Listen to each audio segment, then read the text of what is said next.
Hello guys, magandang araw. It's me again, Kamutika TV. Ayan, shoutout sa lahat. Shoutout sa mga lagi nanood sa vlog ko. Ayan, thank you so much guys sa support. And ayan, welcome sa YouTube channel ko, sa Kamutika TV.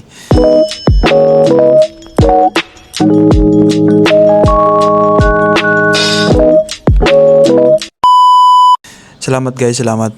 And ayan, shoutout sa mga laging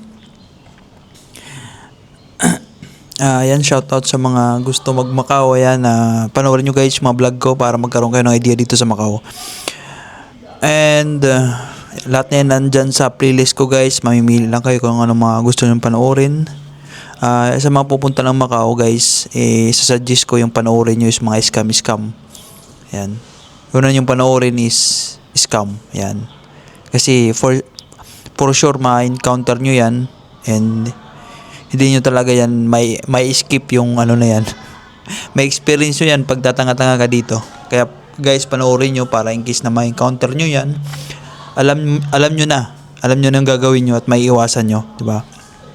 Unlike na wala kayong idea, ay possible talaga yan, di ba? Yung mahirap kasi dyan, yung hindi ka pa nakahanap, yung nahanap mo is scam. Yun lang. Yun yung napaka kalungkot yung iba. Yung trabaho yung hanap mo, scammer pala yung nahanap, scammer na hanap mo. Yan ang mahirap. Kaya dagdag stress yan di ba? Dagdag stress sa'yo yan.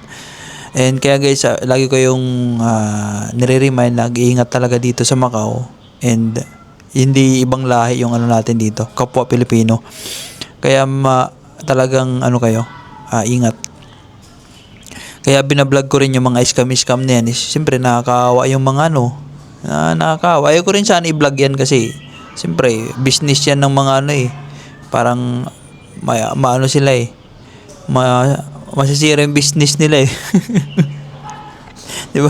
Pinagkakakitaan nila yan pero siyempre mas naawa ko dun sa mga naghahanap dito kasi dyan din ako galing pero hindi ako dyan na never ako dyan nila na isahan kasi guys siyempre common sense ginagamit ko. And nung panahon ko talagang desidido ako hindi ako yung tao na kung kailan ko lang gusto ganun, hindi ako nagpapahinga ganun guys. Dapat dito sa Macau yan guys, marami pa rin nagtatanong. Actually kinontent ko na to and then ko-content ko ulit, diba? Marami kasi nagtatanong paano mag-apply dito sa Macau, paano maghanap ng trabaho.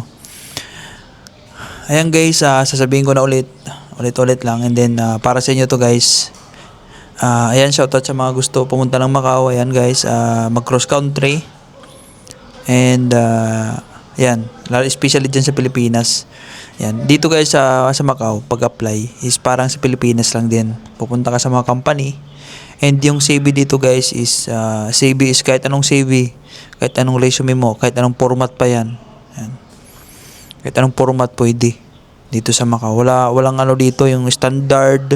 Marami kasi nagtatanong din sa akin, idol, ano bang dyan? Ano bang CV? Ano bang format dyan? Walang format dito.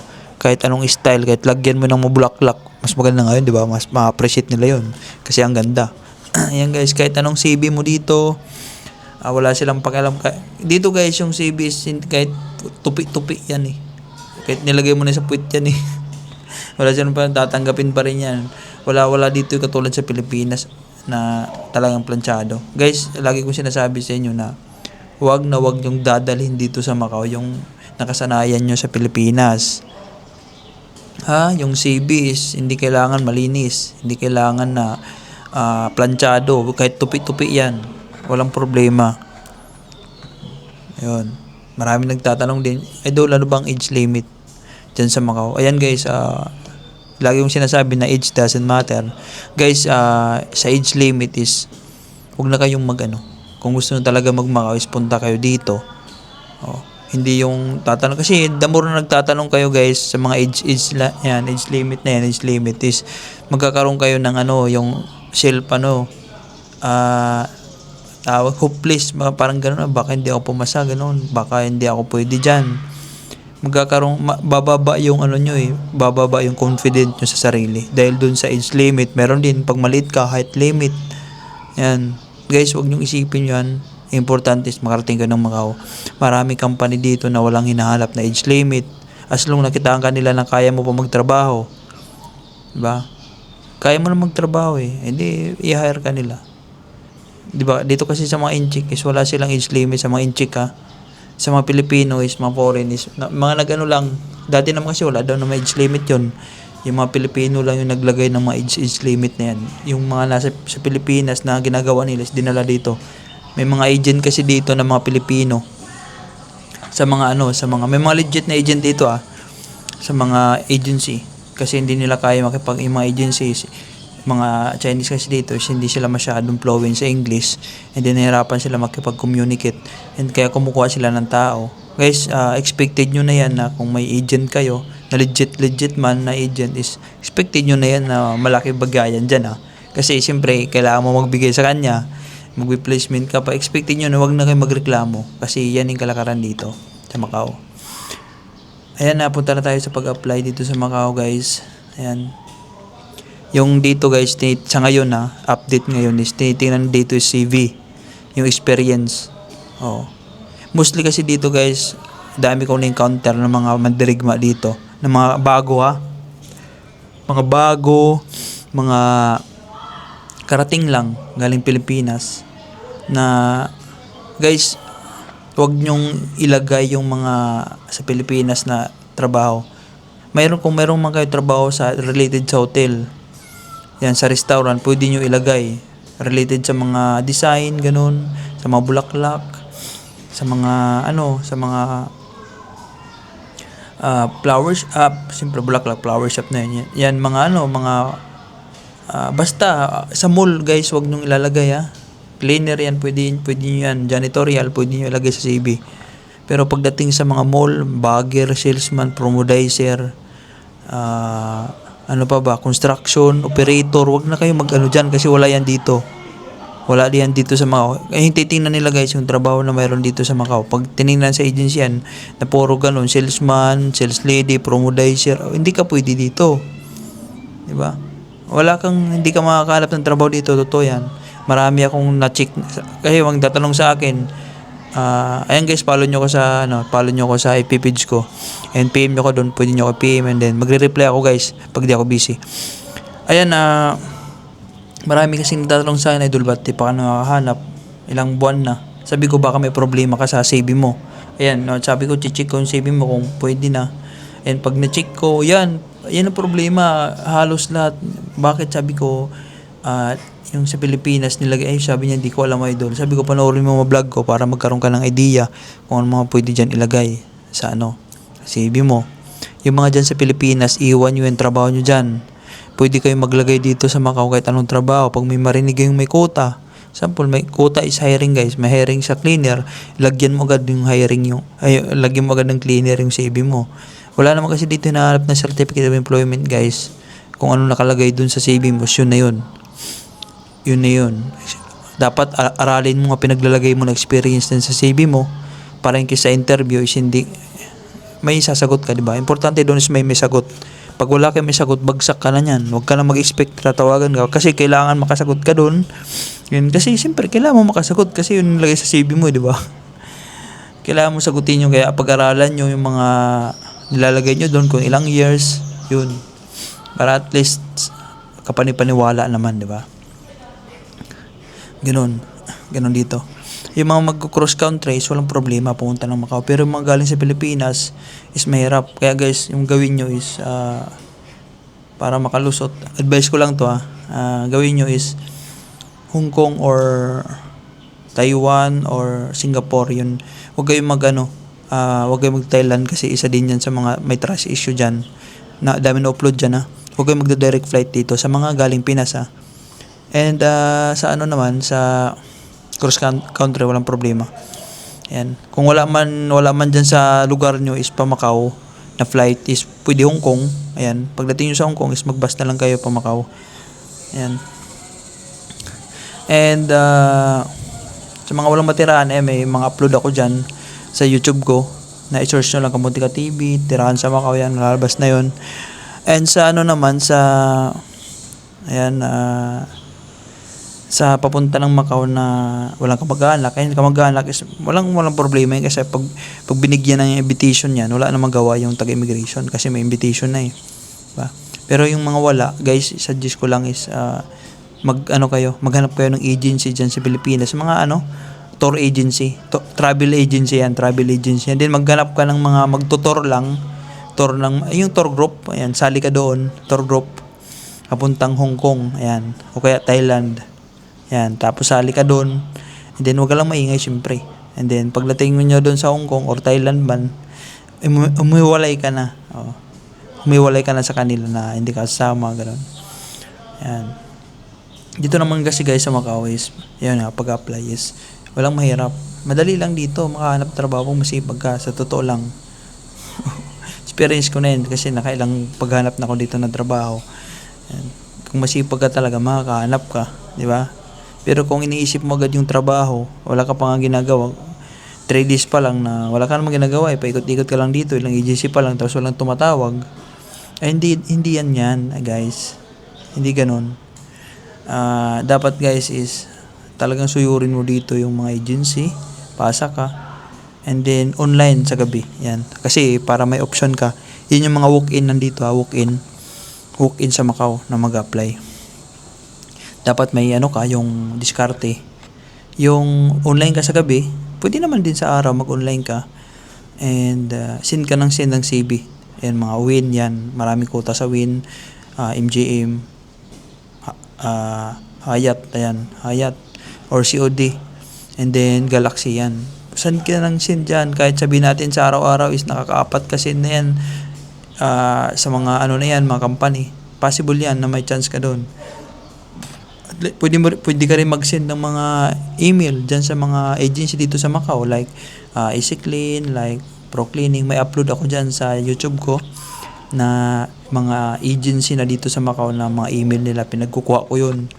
And then pwede nyo kayo mag-send dyan. Sa gabi mag-send kayo, di ba? Yun, dalawang option dito yung sa pag-apply, pwede walk-in, pwede online. Yan, maganda kung sabay mo yung ginagawa, mas madali ka makahanap. Ayan, sa pag-apply naman guys, yun naman talaga yung yung topic eh.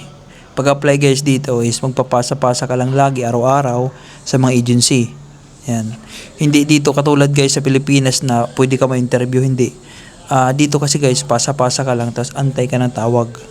Yun yung dito. Antay ka lang tawag na masilik ka. Yan. Sample sa cleaning agency, pasa ka doon ng CV and then antay ka lang, 'di ba? Siyempre prayer, siyempre, pagdasal mo yun, natawagan ka. Diba? Mas malakas yung mo nun, chance doon, pag pinagdarasal mo lagi. Bago ka umalis, magdasal ka. Diba? Bago matulog sa gabi, magdasal ka na, ganito, i-guide ka bukas kasi maghanap ka na naman. Malaking tulong guys yung prayer. Business experience ko And, ayan, apply ka lang ng apply sa mga agency dito, pasa ka ng pasa ng CV. Hindi mo ka magsasawa talaga kasi patatawagan ka. Yung may mga diskarte yan dito, may mga in-upload ako mga diskarte sa paano mag-dropbox, paano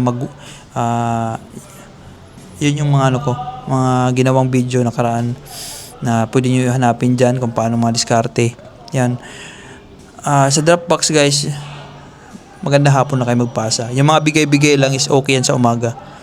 Yan. Tapos yung mga, kasi mayroon dito guys mga mga agency na may bayad 10 per CV.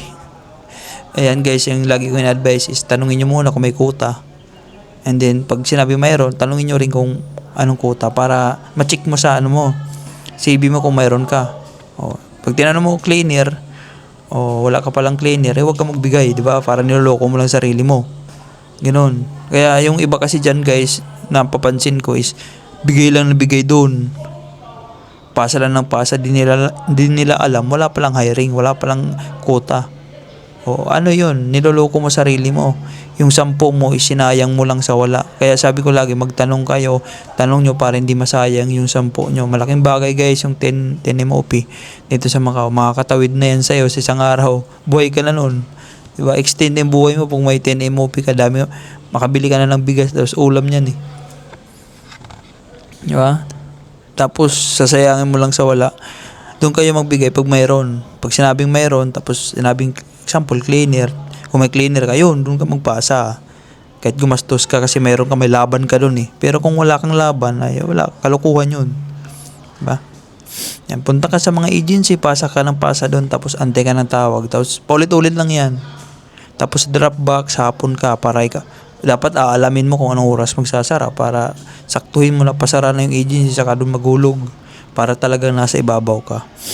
Ganun. Dito kasi guys, mostly mga tinatamad.